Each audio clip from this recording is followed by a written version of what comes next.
Grocery prices are up over 25% in just 2 years, and experts say the worst inflation is still ahead. But while you're paying more for less, smart families are quietly turning cheap staples into 30-year insurance policies. One mistake at checkout could cost you thousands, or worse, your food security. When shelves go bare, it won't matter how much cash you have, only what's already in your house. Every dollar you waste on the wrong foods today is a day you can't feed your family tomorrow. In this video, I'll reveal 7 grocery items that last decades, and 4 that look safe but could destroy your stockpile. Let's start with the pantry staple that survivalists call liquid gold in solid form. Number 7. White rice. Maria Chen stands in her garage in Sacramento, staring at 20-pound bags stacked against the wall. She bought them 3 years ago during the last supply shortage. They're still good. The rice inside could outlast her mortgage. White rice stored properly can last up to 30 years. That's not a typo. 3 decades of calories sitting in your closet waiting. The mechanism here is moisture removal. Strip away the oils found in brown rice, seal it tight, and time nearly stops. While fresh food rots in days and even canned goods degrade in years, white rice simply waits. But here's what the preppers won't tell you. Rice isn't just about duration, it's about density. One 20-pound bag delivers roughly 32,000 calories. That's 16 days of survival for one adult, and it costs less than $30. When the grid fails or the roads close, you're not thinking about taste. You're counting calories, and rice delivers them cheaper and longer than almost anything else on Earth. The math is brutal and simple. You can eat it plain, mix it with canned vegetables, stretch it with beans. It doesn't matter. What matters is that it's there when nothing else is. And unlike the fragile, expensive freeze-dried meals marketed to survivalists, rice doesn't require a manual or a prayer. Foundation matters. But if rice is your base, what you layer on top determines whether you're full or just breathing. The answer is protein. Specifically, the kind that refuses to die. Number 6. Canned meats. Tom Vasquez, a line cook in Tulsa, opens his basement storage every month to rotate stock. Rows of canned tuna, chicken, and even Spam line metal shelves. He learned this from his grandfather, who survived hurricanes on the Gulf Coast with nothing but cans and a manual opener. Canned meats like tuna and chicken last 2 to 5 years. The mechanism is thermal processing. High heat kills bacteria, and the sealed environment prevents new contamination. What you're left with is shelf-stable protein that doesn't need a freezer, a fridge, or even cooking. Open the can, eat, survive. Here's the hidden advantage. Protein sustains you differently than carbohydrates. While rice fills your stomach, canned meat repairs your muscles and keeps your energy stable across hours instead of minutes. During a crisis, when physical exertion spikes and stress drains you faster, protein becomes the difference between functioning and fading. A single can of chicken delivers around 25 grams of protein. That's nearly half your daily requirement in one pull-tab container.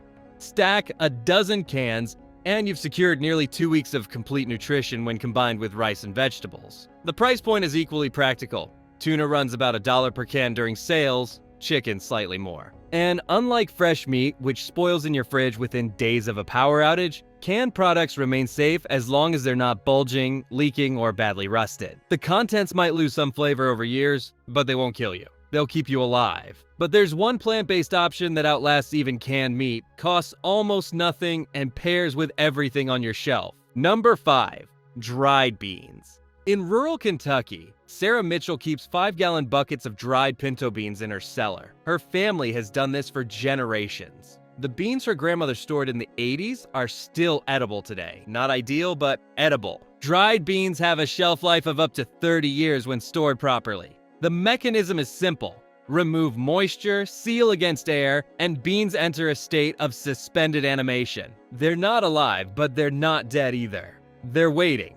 And when you need them, a pot of water brings them back. Beans deliver what most survival foods can't. Complete nutrition at almost no cost. They're high in protein and fiber. 1 cup of cooked beans provides about 15 grams of protein and 15 grams of fiber. Enough to keep you full for hours, and your digestive system functional when stress and irregular eating would otherwise shut it down. During a prolonged crisis, that fiber becomes critical. It's the difference between malnutrition and stability. The versatility is staggering.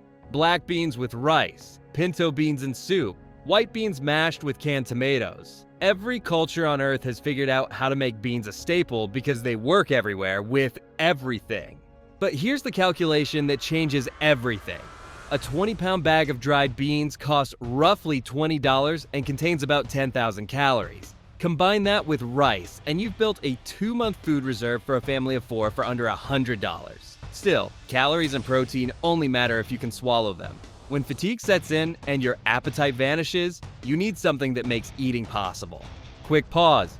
If you're serious about protecting your family and cutting waste, hit subscribe right now. Most people wait until shelves are empty before they start thinking about preparedness. You don't have to. You can start smart today. Number 4, peanut butter. Daniel Foster, a trucker from Ohio, keeps a case of peanut butter jars in his rig at all times. He's been stranded before, once for 3 days during an ice storm.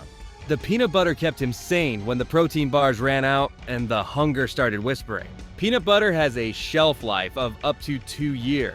The mechanism is fat content. Peanuts are nearly 50% fat, and that fat preserves the protein and carbohydrates suspended within it. As long as the jar stays sealed, oxidation barely touches it. Once opened, it lasts months if you're careful. In a crisis, nothing lasts long enough to spoil. But shelf life isn't why peanut butter matters. It's caloric density. 2 tablespoons deliver about 200 calories, 16 grams of fat, and 8 grams of protein. That's a meal replacement in a spoonful. And you don't need a plate, a pot, or even a spoon if you're desperate enough. The psychological component is equally vital. Comfort foods like peanut butter reduce stress during emergencies. When everything around you is collapsing, familiar flavors anchor you. They remind you of normal. There's a darker truth, though. Overly processed peanut butter versions contain seriously high levels of saturated fats and sodium.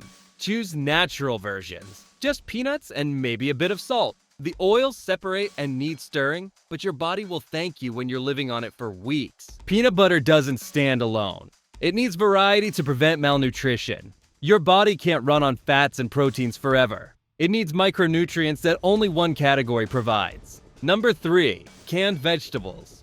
Linda Park, a nurse in Portland, stocks her basement with low-sodium canned vegetables. Green beans, carrots, peas. She's seen what happens when people survive on carbs and protein alone during extended power outages. Canned fruits and vegetables can be used within 1 year for best quality, but they last far longer. The mechanism is preservation through heat and sealing. Commercially canned foods are safe to eat after long periods unless they're bulging, leaking, or badly rusted. The taste and texture degrade, and vitamins diminish slightly, but the food remains safe and functional for years beyond the labeled date. Here's what breaks most stockpiles. Micronutrient deficiency. You can survive on rice and beans for months, but without vitamins A, C, and K, your body begins to fail in subtle ways. Your immune system weakens. Wounds don't heal. Night vision deteriorates. Canned vegetables solve this. A half cup of canned carrots delivers vitamin A. Canned tomatoes provide vitamin C. Green beans offer vitamin K. Mix them with your rice and beans, and you've constructed a nutritionally complete meal that costs less than $2 and lasts years on a shelf. And there's a strategic element most people miss. High-acid canned foods like tomatoes have a shorter shelf life than non-acidic ones, about 18 months. Prioritize low-acid vegetables like green beans, corn, and peas for long-term storage. Save the tomatoes for earlier rotation. But vitamins only work if your body can absorb them. And for that, you need something most people think expired decades ago. Yet it's still sitting on grocery shelves waiting. Number 2, powdered milk. James Whitfield, a farmer in Montana, stores 50-pound bags of powdered milk in his root cellar. His children are grown now, but he remembers the winter of '97 when the roads closed for 6 weeks and fresh milk became a memory. The powder saved them. It's still there, waiting for the next closure. Powdered milk in boxed form should be used within 6 months for best quality. But that's the official line. The reality is different. Sealed in airtight containers with oxygen absorbers, powdered milk lasts decades. The mechanism is total moisture removal. Milk proteins and fats stabilize when water is eliminated. Reconstitute them, and you have milk again. Not quite the same, but close enough when fresh dairy is a fantasy. The strategic value goes beyond nostalgia. Powdered milk delivers calcium, vitamin D, and complete proteins. A supply of powdered milk helps maintain nutrition during emergencies. When you're living on rice, beans, and canned vegetables, powdered milk fills the gaps your body screams for. Bone strength, immune function, muscle repair. Mix it with your coffee or oatmeal, and you've added insurance against the brittleness that malnutrition brings. Children need it even more. Their growing bones demand calcium in quantities that vegetable-based diets can't provide. A glass of reconstituted powdered milk delivers 300 milligrams of calcium. That's 30% of a child's daily requirement. Without it, development stalls. With it, they keep growing even when the world stops. But even powdered milk can't compete with what's coming. There's one food that archaeologists pull from ancient tombs and eat without hesitation. Number 1. Honey. Robert Chen, a beekeeper in Georgia, pulls jars of honey from his barn that his father stored in 1962. The honey has crystallized, turned cloudy, almost solid. He heats it gently. It flows again, golden and perfect. Archaeologists have found edible honey in Egyptian tombs 3,000 years old. This is the food that outlasts empires.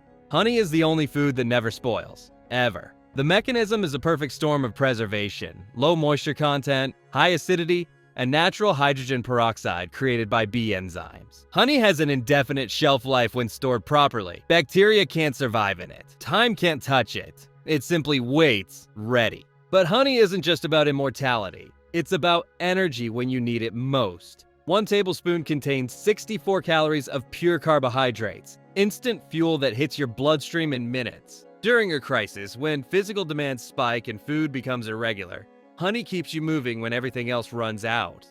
Spread it on rice, mix it with powdered milk. Eat it straight from the jar when your hands are shaking and your vision blurs.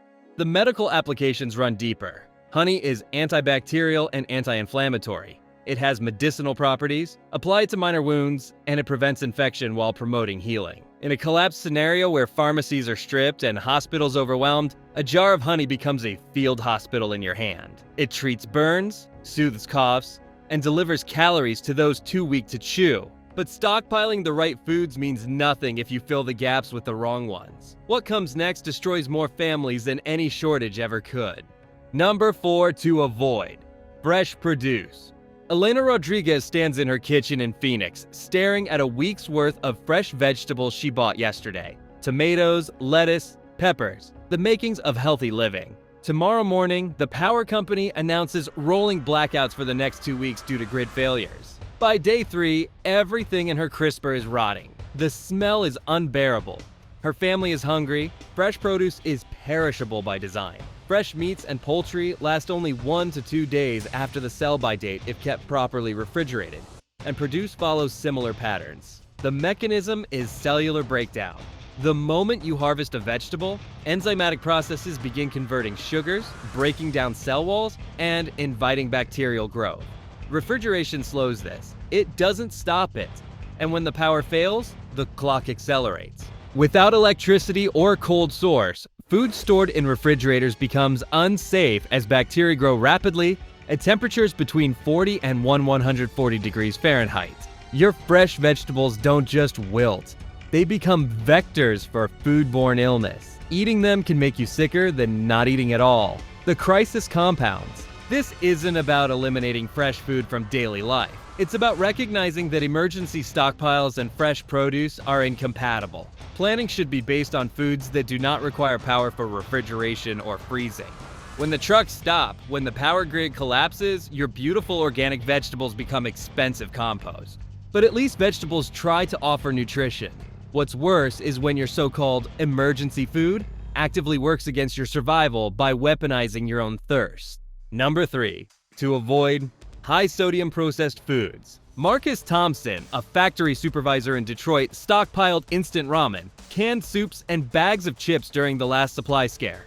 Smart, he thought. Cheap calories that last forever. Then came the water main break that left his neighborhood without running water for 9 days. By day 2, the salt in his food made him so thirsty he was rationing his bottled water for drinking, not eating. He was starving next to a pantry full of food. Experts recommend choosing foods that are not high in salt. The mechanism is osmotic balance. High sodium intake draws water from your cells to dilute the salt in your bloodstream. Your body desperately signals thirst. In normal times, you drink more water. During a crisis when water is rationed or contaminated, that thirst becomes a death sentence.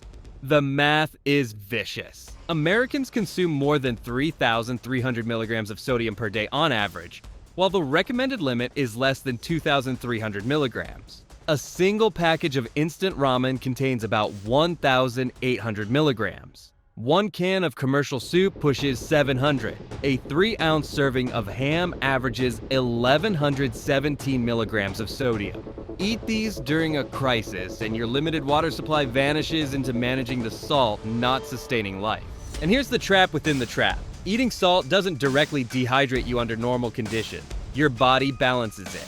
But in emergencies, when water access is limited or you're physically exerting yourself, that balance shatters. The sodium overload causes your kidneys to work harder, demanding more water you don't have. Dehydration accelerates, cognitive function declines, decision-making fails, the crisis wins. But sodium isn't the only shelf-stable betrayal. Sometimes what looks ready for long-term storage turns into something you can't even use, and it happens faster than you think. Number 2 to avoid: brown sugar. Patricia Moore, a baker in Nashville, bought 20 pounds of brown sugar during a sale last year. She stored it carefully in her pantry, sealed tight, ready for emergencies. 6 months later, she opened the bag. The sugar had hardened into a solid brick. No amount of breaking, chipping, or pounding could salvage it. 20 pounds of useless rock. Brown sugar hardens over time despite being shelf-stable. The mechanism is moisture retention and loss. Brown sugar is white sugar coated with molasses, and that molasses holds moisture. When environmental humidity shifts, the moisture either evaporates, causing hardening, or absorbs more, causing clumping.